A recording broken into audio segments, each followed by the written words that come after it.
Today, Great.com talks with Del Monte Jefferson, who is the Executive Director at the Center for Black Health and Equity.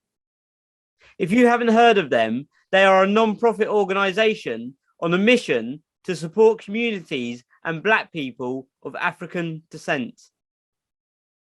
If you are new here, please press subscribe on YouTube or in your podcast app, because today we learn the importance of supporting Black health and equity. Hello, Del Monte, and welcome to our podcast. Well, hello, and thank you for having me. Glad to be here. Oh, it's a pleasure to have you, my friend, and I really look forward to learning more about your organization and what you do.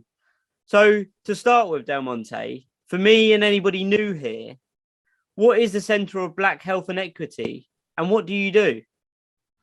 Well, what we are, we're a group of individuals, and we're a network of individuals, and we're spread all across the United States. Some of our partners, strategic partners, our community organizations that we work with, our HBCU institutions, our faith-based institutions that we work with, and we all have one aim in mind, and that is really to uplift optimal health for African Americans, to build the capacity of not just Black communities, but communities in general, to really advocate for policies that's going to benefit them. So that's what we do. Sounds super, super important. So again, why would you say that this is so important? Well, our organization, our name used to be, we started out as the National African American Tobacco Prevention Network. Now, why did we focus on tobacco? 45,000 African Americans die every year from a tobacco-related disease. Now that's an incredible number, because that's actually more than car accidents, suicides, even murders. Then all of those combined, the number of Black people that die from a tobacco-related disease. And so we wanted to address that. And at the point in time when we were founded as the National African American Tobacco Prevention Network, and that was over 20 years ago, there were not a lot of Black organizations and groups around the table when these policies were being passed. They were passing smoke-free policies, they were passing tax increases, they were doing all this without any input from African Americans. And so our group was formed so that we could build the capacity of folks. We can let folks know these are the issues that are going on. And so we need to ask for a seat at the table. We need to make sure that our concerns are heard. Just a quick example, they would pass a policy, right? And they would say, okay, no smoking in this place, in this public place, and we're passing this policy. And then they would pat themselves on the back because they've passed this policy to protect and to prevent smoking in public places. Well, while they protected, the public from smoking in smoke-filled rooms, the workers that were there, who of course are predominantly Black and or people of color in some of these places, were still being exposed to secondhand smoke. And so we have to be clear that when we pass a policy, that the policy benefits everybody, especially those people who are impacted most by it.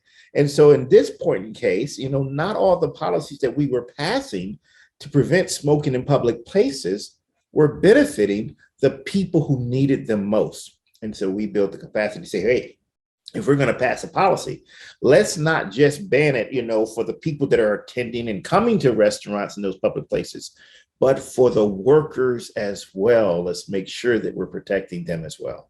So that's how we got started. And then it expanded because our efforts then went not just in tobacco, but we started doing work with HIV. We started doing work with cancer. And of course, we started doing work with food insecurity. And now, of course, we're also doing work with COVID.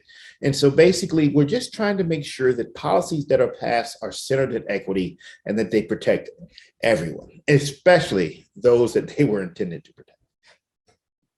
Wow, it's really amazing how you say you started with the tobacco, but then you've now sort of branched out to other areas in people's lives as well, which is super, super important. So your growth there is amazing. I'm sure you've had much impact on a number of, people and communities by, branching out rather than just from one specific area. So I'd like to ask you the question then. Since its founding, what have been some of your greatest challenges and how did you overcome them? Well, even though we've branched out, we still have a focus. We still want to make sure that 45,000 African Americans don't die from tobacco-related diseases. And so we still have a very keen interest in tobacco, in particular, mentholated tobacco products. Now, why do I say menthol tobacco products?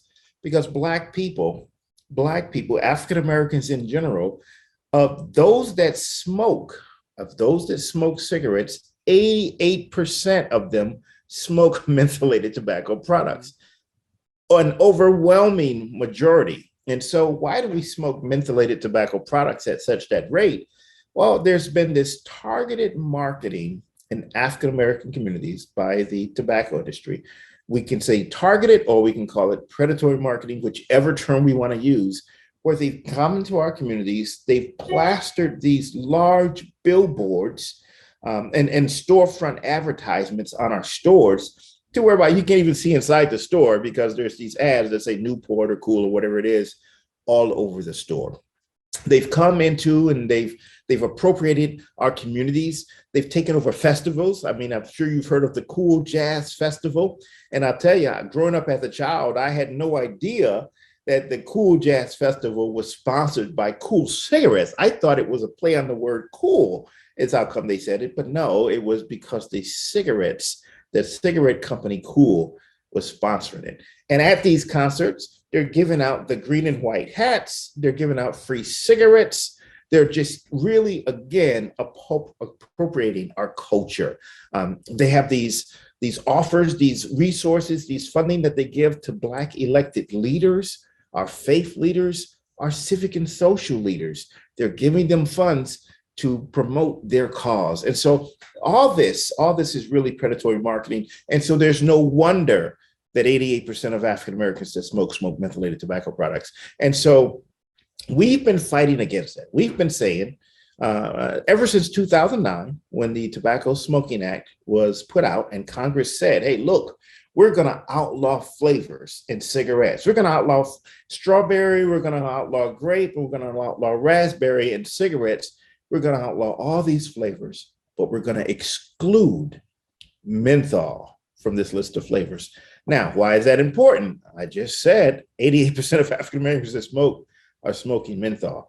And this is the one flavor that Congress, the United States Congress, excluded from the Tobacco Control Act. So we've been raising a fuss ever since then, saying, FDA, you need to go back. You need to include menthol in this list of flavors that you're banned. This is what African American people are smoking. And so if you're leaving that on the market, you're leaving up this chance for us to become addicted to the nicotine. You're leaving up this chance for the 45,000 African Americans to continue dying from smoking these mentholated tobacco products. And so we've been fighting that fight, and that's been a battle. That has been a huge battle, because not only are we fighting the federal government on this, we're also fighting against the industry.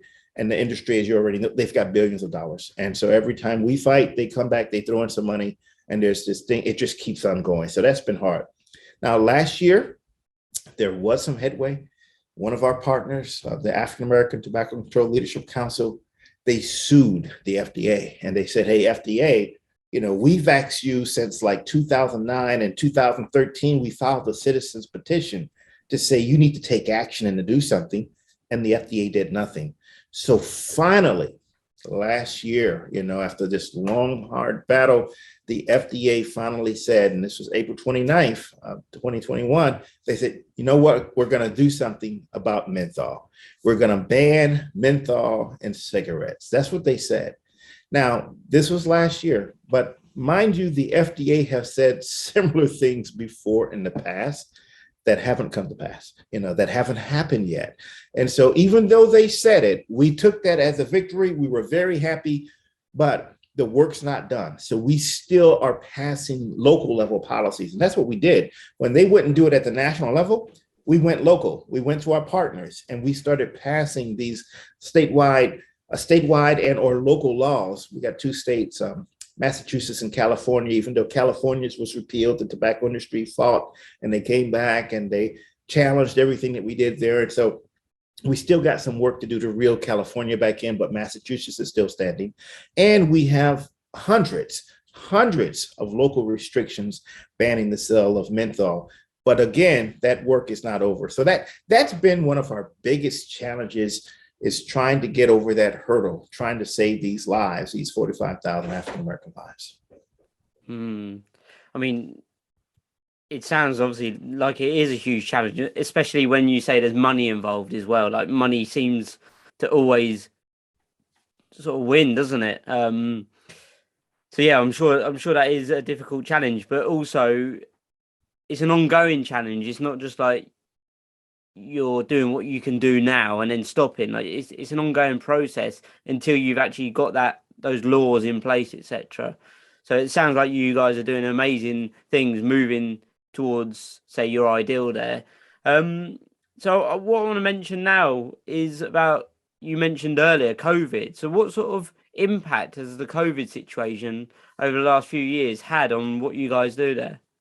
Well, when COVID happened and a couple of years ago and it came out in 2020, it simply unveiled the racist structures in our healthcare systems, in our government systems, that have really held African Americans back for so long. I mean, so all COVID did was peel back the mask and say, look, you're exposed. You're exposed. Black people aren't treated fairly in this country. Black people don't have access to healthcare like they really should have. Black people are in these employment positions where they're going to be exposed to these different diseases, and there's nothing we can do about it. And so all COVID did was really kind of peel that layer back and reveal these inequities that have been in this country. I'm talking since days of slavery. We can go all the way back. We can go back to the Freedmen's Bureau, which was supposed to come after, of course, slavery ended, to provide healthcare, to be a healthcare umbrella for these African Americans that were slaves in this country for all this time,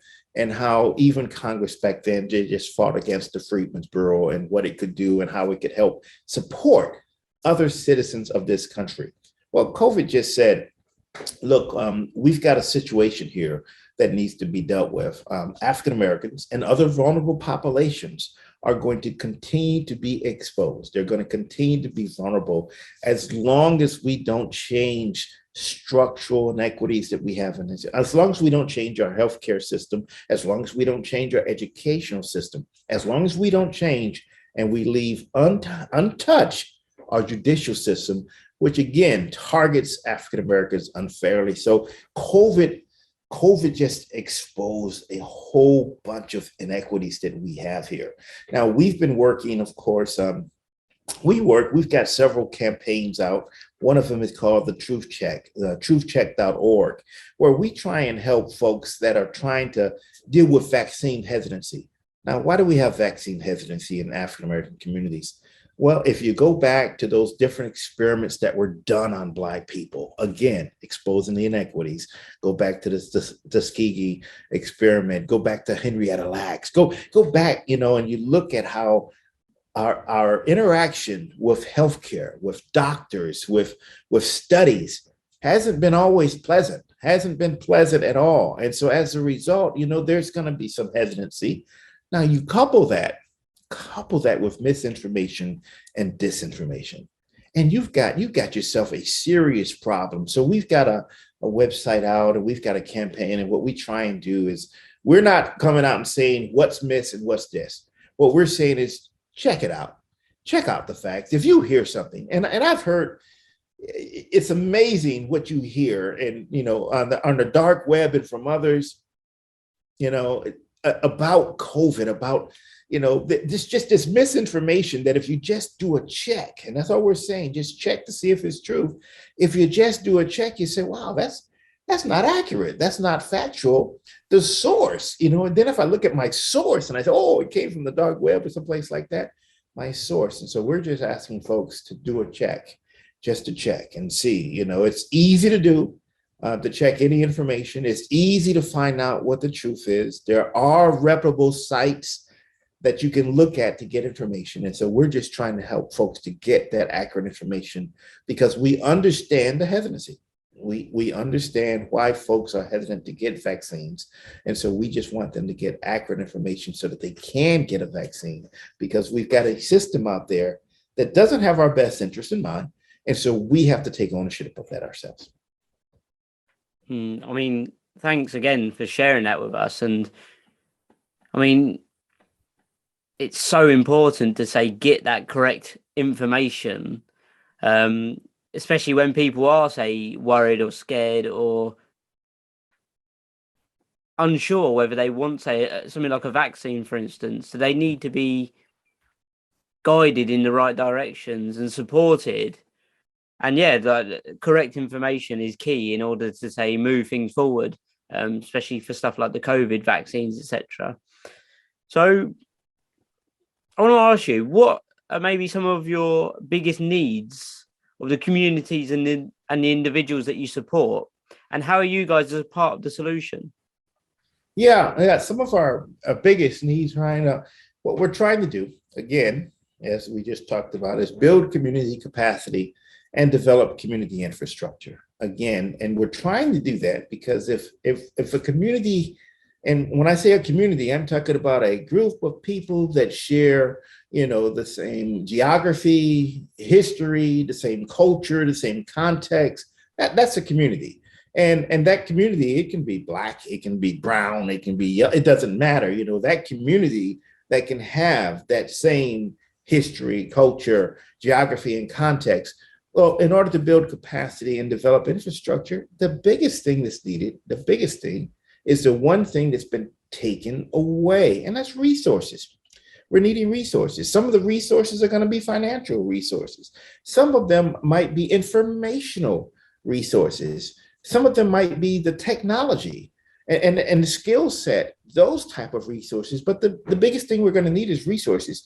You've got the people. You've got the people that have the shared history, culture, geography, and content. You've got those folks. So they kind of know the experiences that they've been through and what can help them overcome it. They may not know the how.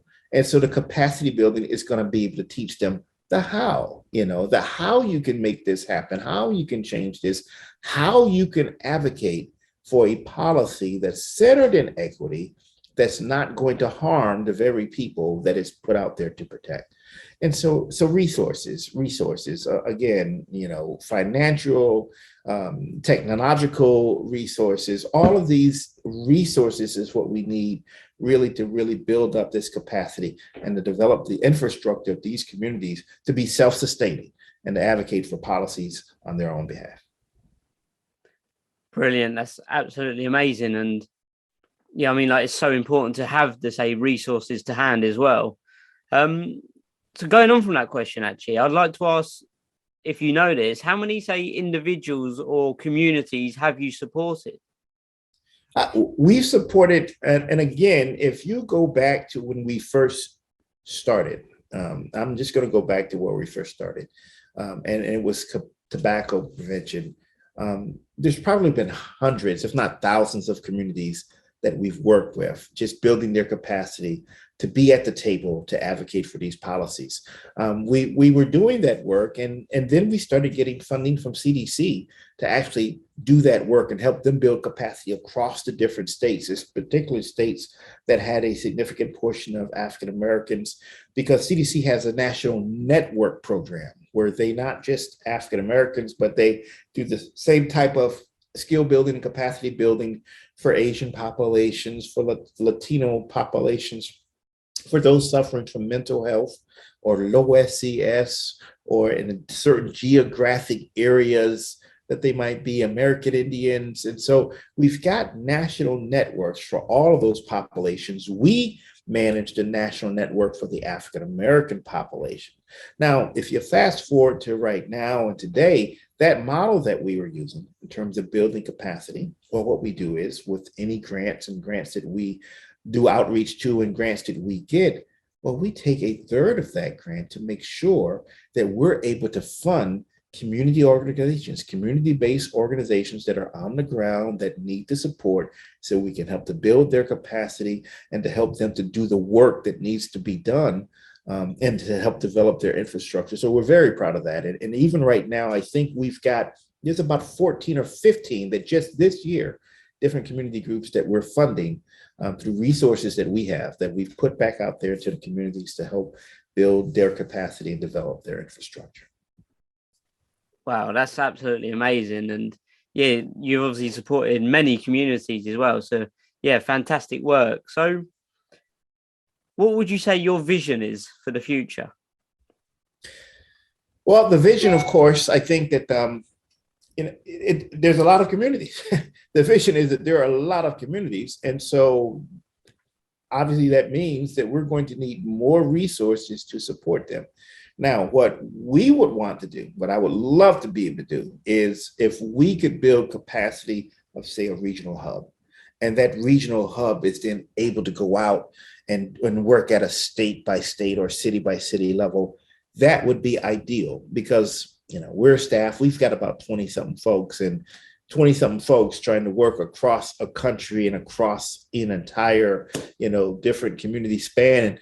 And that's hard work. We can bite off a little bit here and a little bit there, but we need to be able to do it at a regional level, do our support at a regional level, and let those folks from regional level go out. That's one thing. But then the second thing is to work to pass policies at a national level that are centered in equity. See, the more policies we can pass at a national level that start to dismantle systemic racism and these structural institutions, the better success we're going to have down at the local level, because now the policies at the federal level are going to complement what it is that we're doing. Right now, we don't have that complementary effect. And so it's like we're bumping up against the wall up at the federal level. We're working here, we're building capacity down here, but we bump up against the wall. So we really have to start chipping away at federal level policies across the country that can really start to dismantle systemic racism. So for anyone, say, listening, what can somebody do to help? And what action steps can they take to be a part of the solution? Action steps and what can they do? First, go to our website at centerforblackhealth.org. We've got this tool that we just put up there this month for Black History Month. It's called the Health Justice Guide, and it's a health justice guide for tobacco control. And it talks about how we can really uplift and benefit African-American communities just by having the knowledge of the history and how we got into this situation. Just by understanding what happened in the past that led us to be where we are right now. And so this is a phenomenal tool because it talks about our relationship and slavery and how coming over from the Middle Passage, and then the need for tobacco and the cigarettes and this habit of smoking, and how we came over and we started picking tobacco, and then we were targeted for tobacco, but then we started advocating and fighting back against tobacco. And we talk about how we can develop our communities. And so just go to our website, download that guide, get some of that history, see what it is, see why we're in this fight. And so others, as you start seeing why and how we're in this fight, then you could be more apt to join us in this. And then when you want to join us, you can join us in several ways. First, you can go to our website and you can donate, and you can help us to continue to build capacity and develop infrastructure. But also you can reach out to us and say, we'd like to get connected.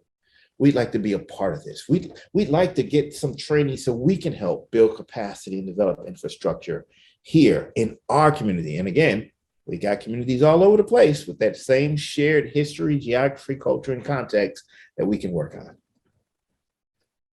Delmonte, thank you so much, my friend. And for you listening, if you've enjoyed this episode, please press subscribe on YouTube or in your podcast app, because that will show the algorithm that this is an important conversation, so more people can learn the importance of supporting communities and people of African descent.